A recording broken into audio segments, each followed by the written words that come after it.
Welcome to Bridging the Bayou, where we will explore what it means to work, live, and play in the Bayou region.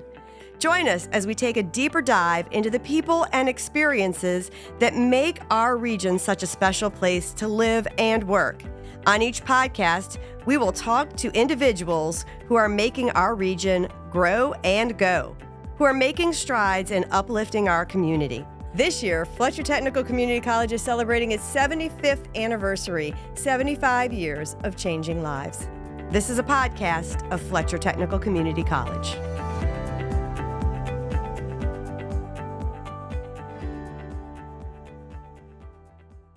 Hello, and welcome to Bridging the Bayou, the podcast of Fletcher Technical Community College.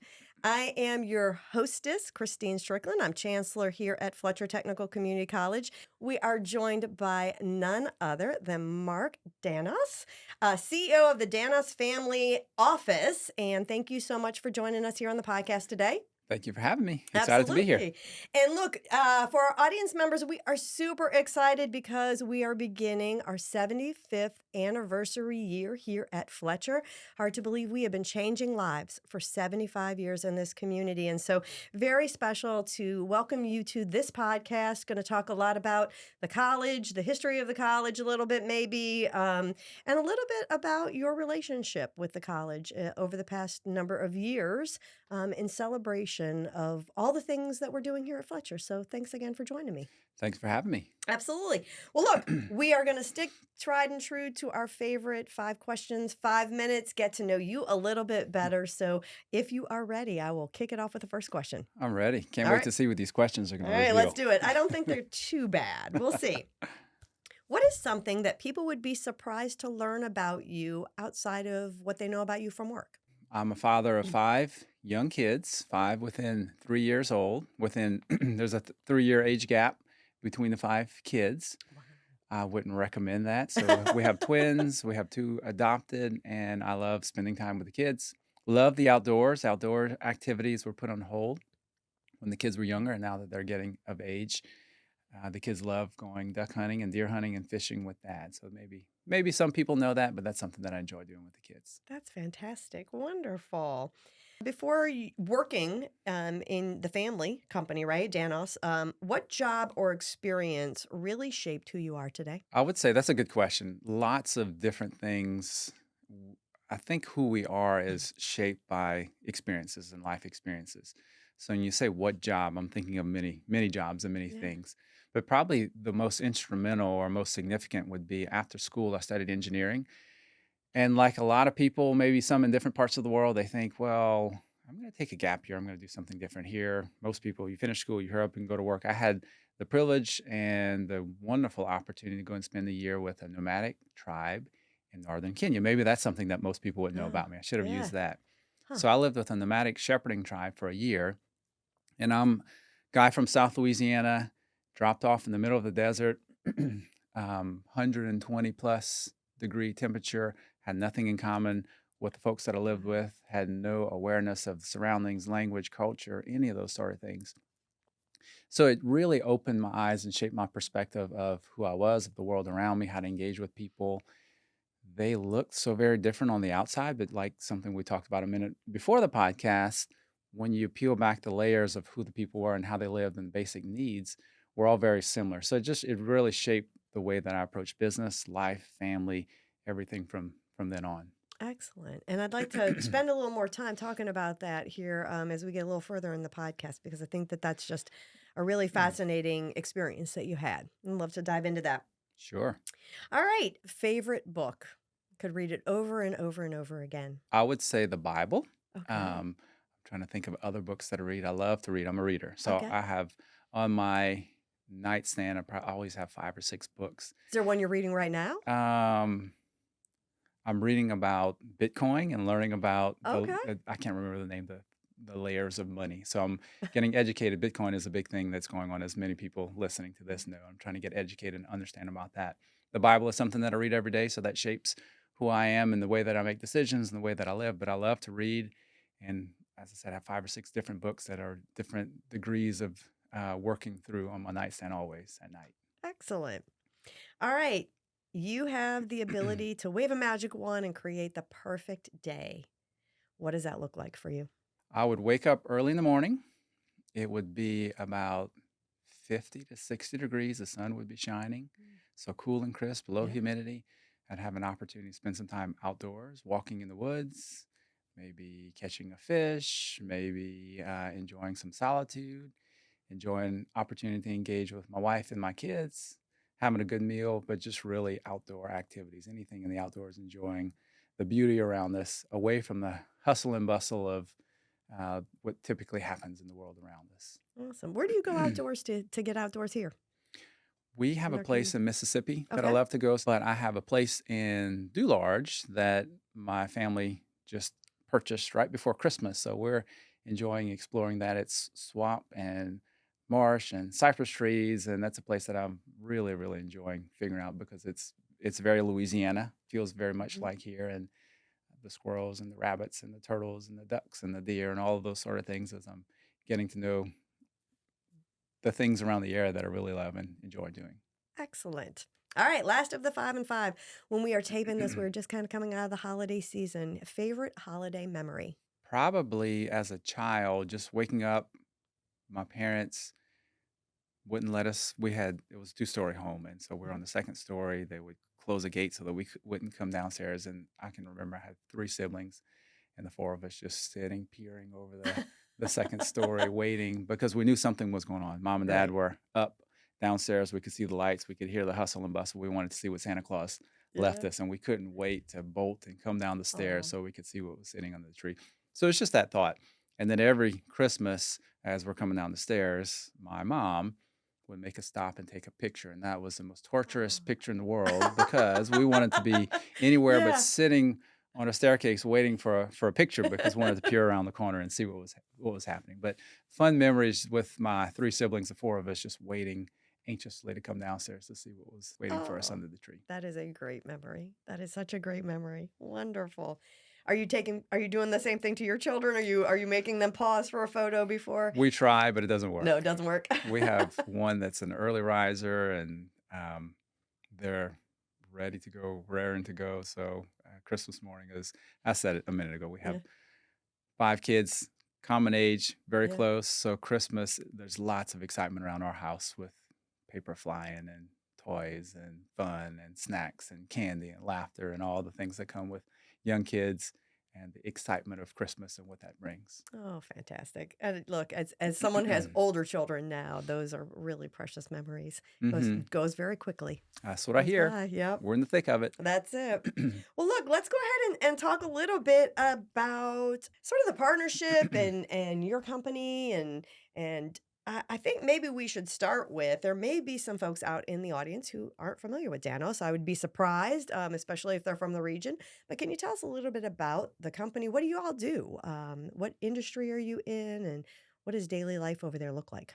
Yeah, so you are celebrating 75 Yep. this year. We're about, and I should know this, so forgive me if I'm saying it wrong, 77, 78. I Oh, think we're okay. in year 78. So very Wonderful. similar age as you guys. We're third generation family business. So 78 years ago, my grandfather and his brother-in-law, two individuals that didn't have a whole lot of formal education. So we think about nowadays and how things have changed.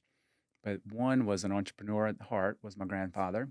Probably had a middle school education, Hmm. but had some business sense. And then his brother-in-law, who was very mechanically inclined, very capable, but he had very little formal education as well. They saw a need in the community. This was when the oil industry was really just getting started here.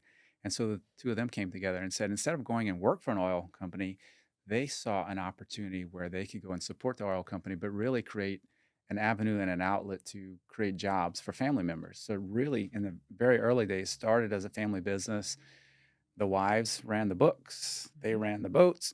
When one was running the boat, the other one was getting the job, and they were finding people in the community, and aunts and uncles and grandparents and siblings and cousins and brothers worked in the business. And that's probably not atypical for the start of many family businesses.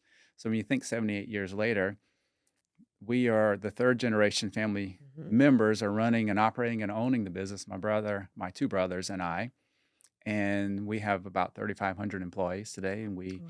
work around the world, predominantly in the US, but we're still headquartered in South Louisiana, right where we started, a little further up the road from LaRose and Cutoff, now that our headquarters is right down the road from Fletcher.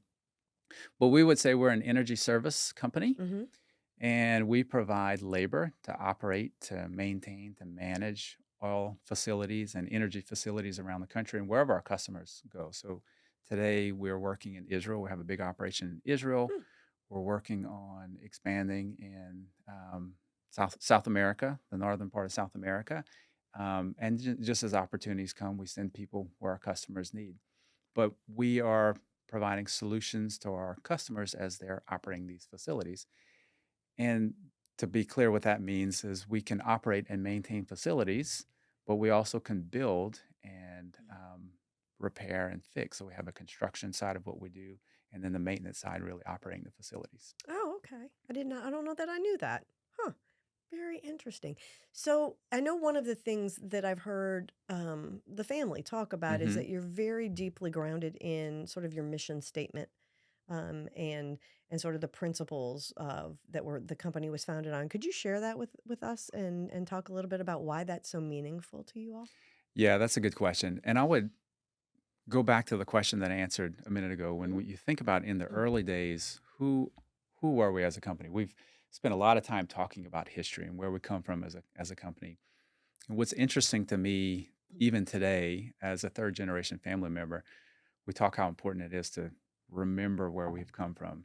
What happened in the early days really set in place the DNA, the core of who we are as a company today. So we may state things a little different, we may articulate them a little different, or may state them a little more eloquently than my grandfather and his brother-in-law would have 78 years ago. But the foundation is really the same.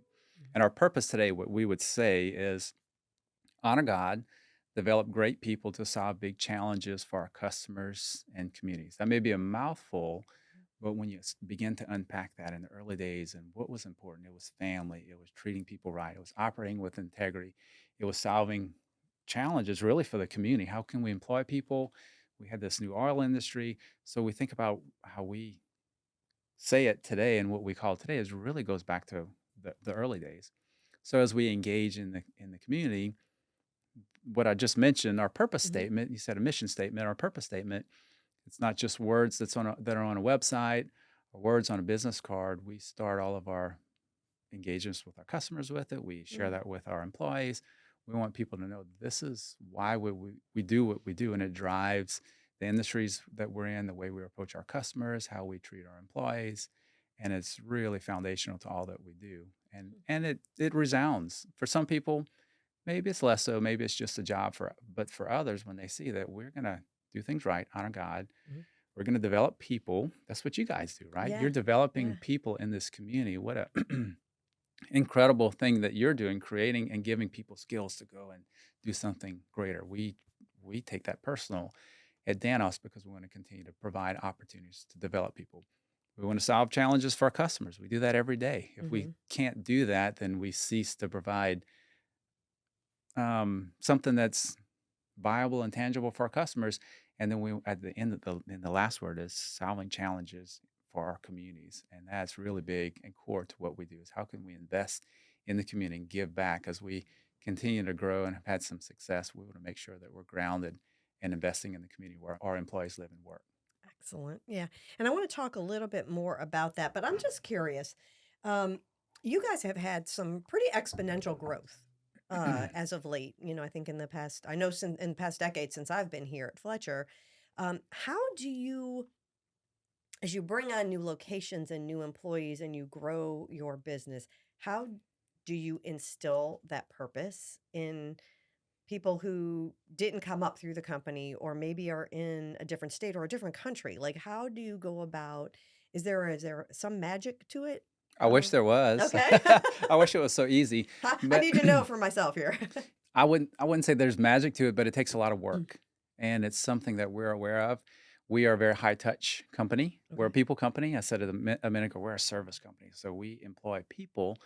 Our product is not a widget or a Hmm. tool, although we do some of those. It's really people, and people have a choice. They can choose to work for Danos, or they can choose to work for someone else. So purpose, we talked about that. That's super important. Culture is important. There's a lot of books out there Hmm. about culture and the importance of culture, and that's something that we really work to drive. So as we have had opportunities, good fortune to grow through acquisitions, we grew organically, probably did very little in terms of acquisitions, grew organically maybe for 70 years, 60 years maybe before we had our first real true acquisition. And over the last couple of years, last year we had three or four. The year before we had two or three. And so the pace at making acquisitions has improved and increased. And through that, we've seen that we have to work really hard when we bring a different group of people in, whether Right. it's acquisition through a contract, Hmm. hiring a bunch of people, or acquisition through a company. How can we get there and make sure that people know what we're all about, purpose, and then Hmm. driving culture, right? Culture changes over time. So but we've also said that we're not going to grow at the expense of culture. We're not going to grow at the Oh, expense of purpose. excellent. We may have opportunities out there that on paper look good, and people may say, "Great, we can grow, we can provide more revenue, we can provide more profit, we can do more things," but we're not going to do that at the expense of who we are, a family business, high touch, people, culture, and purpose, and all of those sort of things. So, how do we do it? I don't know if there's a magic sauce other than it Yeah. takes a lot of work and a lot of people and really looking at who we're bringing on, who are our leaders, how are we developing people, what are the opportunities out there as we take on new contracts and customers, and even our customers. It's we don't just take every job, and there have been opportunities where we've had to walk away from jobs and walk away from customers because we didn't align from a safety standpoint or from a value standpoint. Hmm. That's hard when you live in a world where you need the work and you need Right. to put people to work, but we're looking longer term. And because we're a family business, because we've been around for 78 years, we can think about that a little different, and we can look at 5 and 10 years instead of next quarter and the quarter after that because somebody's saying you have to hit these targets. Yeah. Thank you for sharing that. Very Thanks for asking. interesting. Yeah. So I'm guessing that the Danos Family Office Hmm. has a role to play in this community engagement that you were just talking about. Is that accurate? That is accurate. Okay, Yes. so tell me about that. So, good question. And I would backing up a little bit. That's a theme here. Hmm. 8 years ago, we had an employee. We were in our purpose. We talked about that again. Hmm. The last couple of words in our purpose is solving challenges in our community. So, what we have done for many, many years and what we feel like we do really well is solving challenges for our customers. We had an employee that said, "We do a good job of this, but our purpose is core and foundational to what we do. But I don't feel like we do a very good job. We're not very intentional with solving challenges in for our communities Huh. because what we were doing, we employ a lot of people in the community, so there's a lot of requests. It can be for school, it could be Mhm. for t-ball, it can be for jerseys, it can be for Yeah. lots of things as you can imagine. And we were responding, but what was happening is we were responding instead of being intentional. Huh. And so the seed was planted 8 years ago when that employee said, "We can do something more." Hmm. And this employee said, "Let's figure out how instead of responding, we can be intentional." And so what our community arm, our community Mhm. investment arm, what we call today is Seeds of Giving. And when you think about the words, there's nothing lost in those words. We think about just like the words of our purpose. Words are important, right? They speak Yeah. something, they communicate something. So seeds of giving, we're planting seeds in the communities, right? We want to make sure that the impact that we're having aligns with our purpose, aligns with our values, and we're giving and investing in the areas, not just responding to needs, but being proactive. And it's been really, really neat to see the impact that we've been able to have and how that has spoken to our employees. And even maybe the more powerful thing was this wasn't my idea or someone with the last name Danos that said, "This is what we should do. Are we going to write these checks in this area?" Right. It started as a grassroots idea from one of our employees, and it continues to be led by our Mm. employees. So we have a committee that orchestrates and handles and manages all of what we do, and it's grown over the years to where we have 4 different initiatives in terms of how we engage, where we're giving grants, we're providing opportunities for our employees to work. Giving grants is Danos Gives. Mhm. Opportunities for our employees to work, Danos Works. We want to give and encourage our people to work where their passions are. Danos Cares, when there are events, catastrophic or unforeseen Mhm. events, how can we respond to the needs of our team? And then the last and most recent is Danos Roots.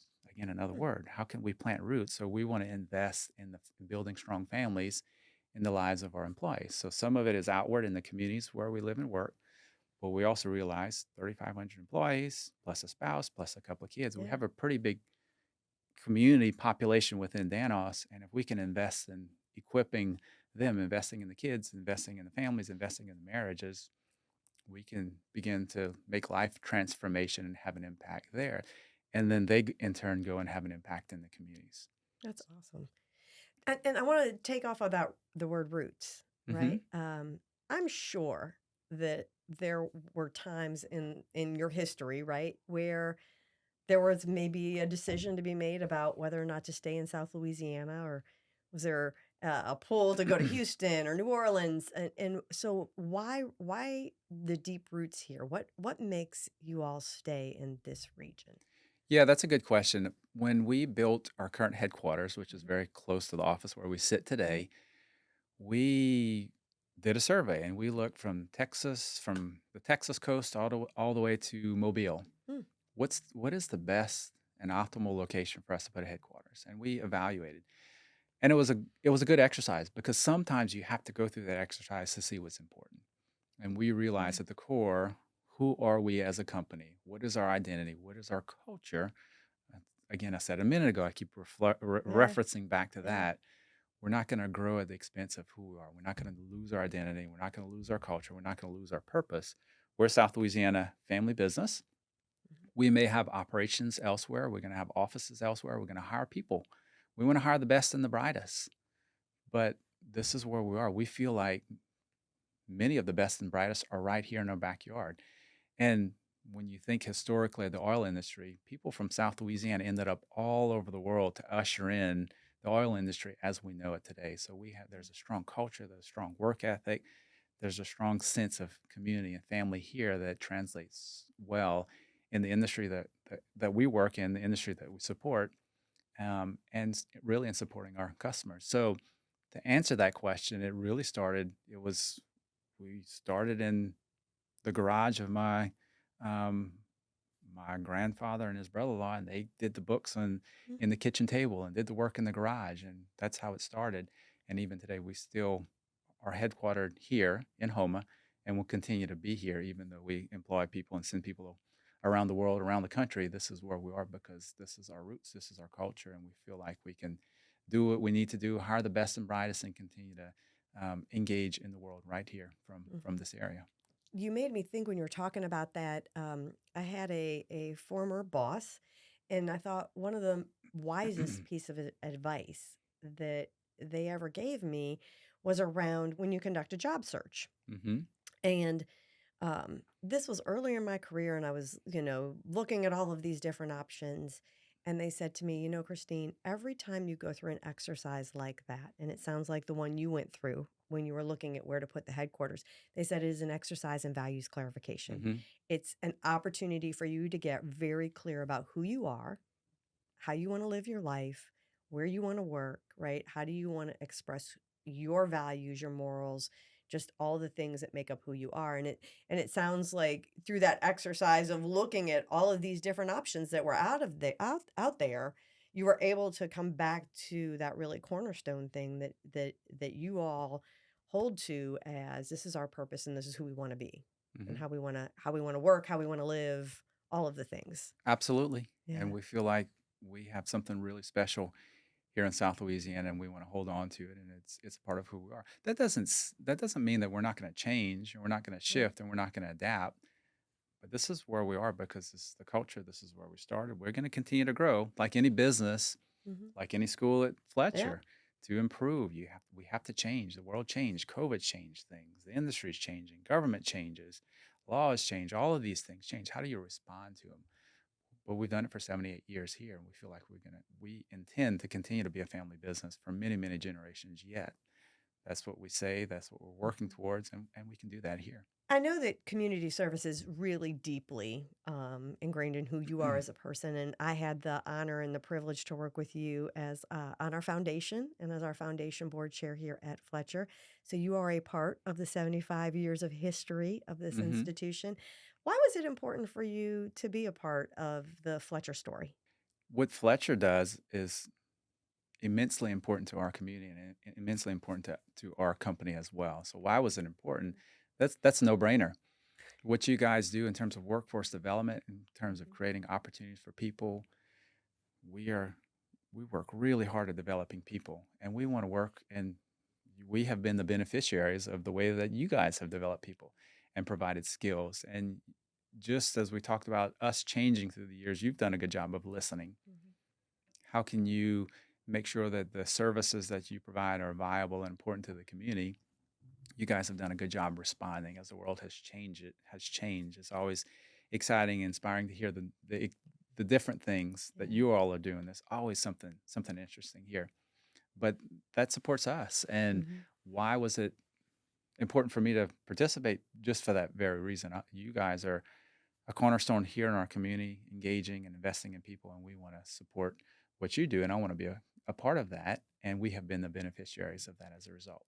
That's great. I love to hear that, Well, especially thank not you for only. what you're doing. Oh, For well, thank for you. for the record, thank you for what you're doing. You guys are Thank doing you. a fabulous job. I appreciate that. Is there any and this might catch you off guard, but is there any favorite memory from your time with Fletcher and the foundation? Is there anything that you hold special like, yeah, that was great, or I'm proud we did that?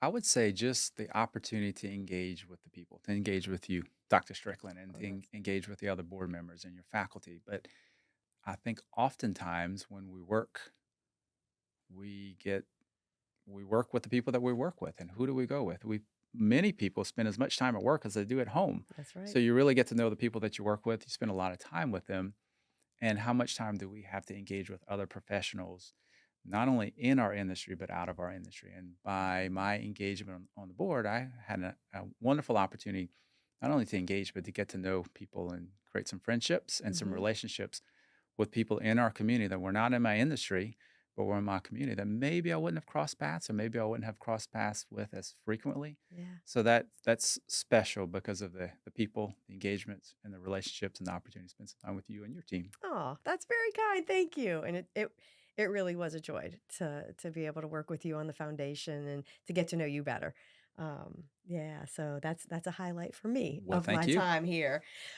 You mentioned how fast things are changing and that how important it is for industry like you all to change, but also Hmm. for institutions of higher education like Fletcher to be able to change and evolve. When you think about the industry that you're in, what do you see on the horizon? And um, what are you thinking about in terms of the future of the industry? And I'd say most specifically here in our region, because I think that's what a lot of our listeners are interested in terms of where do you see us going? Good question, and there are layers to that answer. I'm going to try to answer your question Sure. without rambling too much. You think about probably 3 to 5 years ago when oil and gas was a dirty word, was a Hmm. bad word, right? And what has changed? Hmm. So the oil and gas industry is cyclical. As a company, I said at the beginning that we're an energy services company. So we're here to support whatever energy we need. Mm. We talk about energy independence. We support solar and we support some other things like that. But what's core to what we do and the bulk of what we do is oil and gas. It happens to be oil and gas. We don't only support oil and gas, but the world needs oil and gas just as the world needs other forms of energy. We're going to support all forms of energy, Hmm. but our community has been largely based on the oil industry. Right. That's not going to go away. 5 years ago, people thought it's going to go away, it's going to drive up, investment stopped, people shifted Yeah. away, the world changed, the administration passed laws that were not friendly towards what we do. Hmm. But look at where we are today. Look at where the investment is, look at where the opportunities are.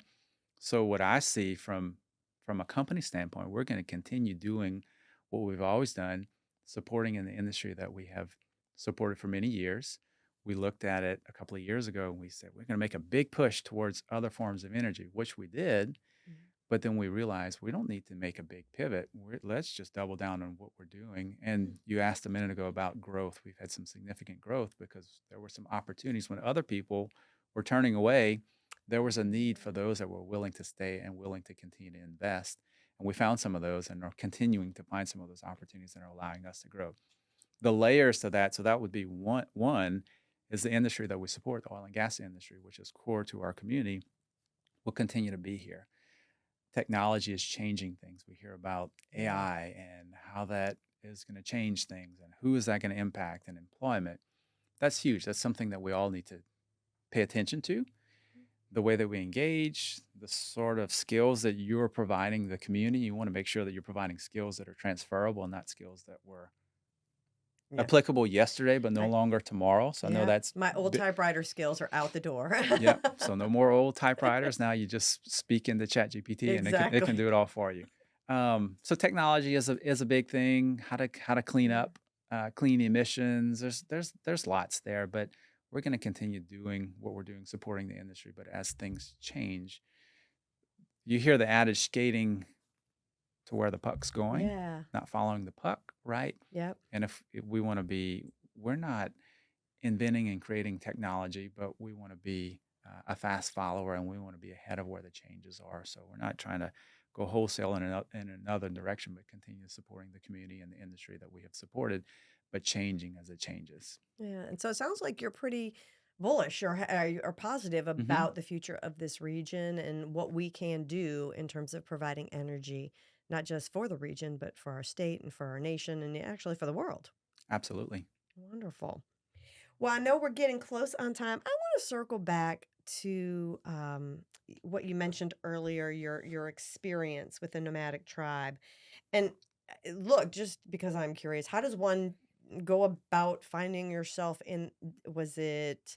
How did you get connected with this? Like, how did you wind up there? Yeah, that's a really good question. So for me, I studied engineering at school Right. at LSU, and I was one of those. I was in a fraternity, lived in a fraternity house. Mm-hmm. So most of my peers were doing other things, and I was in the library studying because that's what you do in engineering. And I always said, I can't believe I'm doing this. Why am I at LSU? Why am I studying this? I love challenges and I love figuring things out. But I always said, when I finish school, I want to go off and do something different. But then I had this engineering degree and also had a heart to serve, right? Mm-hmm. And as I began to figure out how can these two things come together, I wanted an adventure. Love the outdoors. You can Yeah. see these Ah, themes that have come yes. out through here. Yes. Love the outdoors. I love a challenge. I love technical. I love people. I have a heart to serve. Then I began thinking about where and how can I apply all this? So started looking at mission organizations. I looked at the Peace Corps, and then I found this ministry organization, a Christian-based organization, which is near and dear to me Mm-hmm. personally, that was doing work in Africa. The first opportunity, they looked at a couple of different opportunities in some of the major cities, and I said, I don't want to go to a major city. I can do that here. I wanted to go someplace difficult and challenging, and maybe where other people haven't gone. Huh. So they said, how about North Africa with a nomadic tribe between kind of in northern Kenya, Somalia, um, all kind of right up in that corner, which was super unique. I didn't know what I was getting Yeah. myself into. And when I landed, that's when I had all these feelings of what in the world have I got myself into? But it Yeah. was a journey. It was really, you asked earlier too, a question about that and who am I and Right. how do all these things shape? It's just kind of connecting all the dots. And it was at the time I didn't realize how Mhm. in I guess how challenging it would be, but it was taking all of the skills, all of the desires and needs, and getting dropped off in the middle of nowhere. I didn't know anything about anyone, and just a fabulous experience. So it was a lots of different things that maybe luck, maybe Yeah. happenstance, but really life desires and wants and challenges and needs to get dropped off in the middle of nowhere. Yeah, such a unique Hmm. experience. I can understand why that would have shaped you. And do you ever go back? I Have you been have. back? I have been back. I was able to take my wife probably 15 years after I was there. You think about talk about technology. So Yeah. something interesting when I was there, I was in the middle of nowhere, no electricity. We had running water because there was a windmill with a pump, Mm. but very, very rugged, very Hmm. remote. People carried the water on pails. And nowadays, some of the kids that I got to know that was 20 or so years ago are on Facebook, Oh, are wow. um, on the internet. They're texting me. They're calling me. One of them called me yesterday. Oh, how So neat. yes, I was able to go back many years later and see how things have changed. It's still pretty similar, but technology changes everything. And so Yeah. technology is making it there. So many of these kids that had never seen a book, had never seen a foreigner, had never seen you name it, Mm-hmm. now they're living and exposed to the world in a very different way because of technology. And I can stay in touch with them. I was able to go, but now I can still stay in touch Yeah. with them remotely because of the way the world has changed.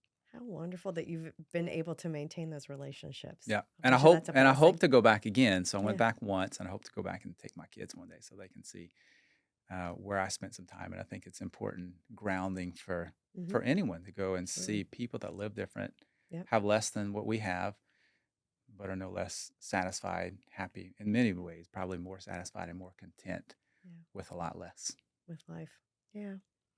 Well, we're going to wrap it up, but I always like to end with a little bit of a fun. Not sure what's coming, I know, for the right? record. Well, you mentioned a little bit. So I had a run-in with a fraternity brother of Mhm. yours.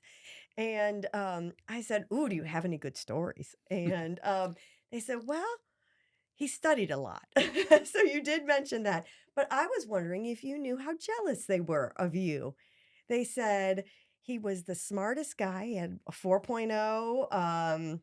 He rode his bicycle everywhere, and they said he was in the best shape of anybody else in the frat house. And so I was just wondering if you knew that how much they admired your brains, your brawn, and getting out there on the bicycle around the I'm LSU grateful to hear campus. that. I wish I knew who thought that, but fun times at school. I didn't only study. There Okay. were opportunities to have fun in there. I did live in a fraternity house for the record, but Well, we'll save lots of those fun. stories for another podcast, That's right. right? Well, thank you so much, not only for coming on today and spending some time talking with us about all the wonderful work that's happening, both at Danos, the company and the corporation, but also with your family foundation and the family office, but also most especially for being a part of Fletcher's story. And I know we're going to have many opportunities over the course of this next year to celebrate with individuals who have made significant impacts on our story and on our history, and who have, in many instances, like with you working with the foundation, provided us with resources to change people's lives. Hmm. And I think that that's really what this is all about.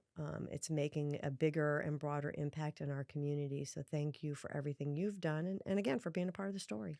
Thank you for what you're doing in the for our community. Thank you. Yeah. Everyone out there, thank you so much for joining us on this 2026 75th anniversary celebration podcast. Boy, that's a mouthful. And we appreciate you tuning in. Want to remind you, if you're new to the podcast or maybe we'd fallen off the radar, be sure to follow and like us wherever you get your podcasts. We'll have some notes in the show notes about all the wonderful things happening with the Danos Family Office. And be sure to check the show notes and visit our website at www.fletcher.edu. Look forward to seeing you all again on the next episode. Thank you for listening to Bridging the Bayou, the podcast of Fletcher Technical Community College. Be sure to like and subscribe wherever you get your podcasts.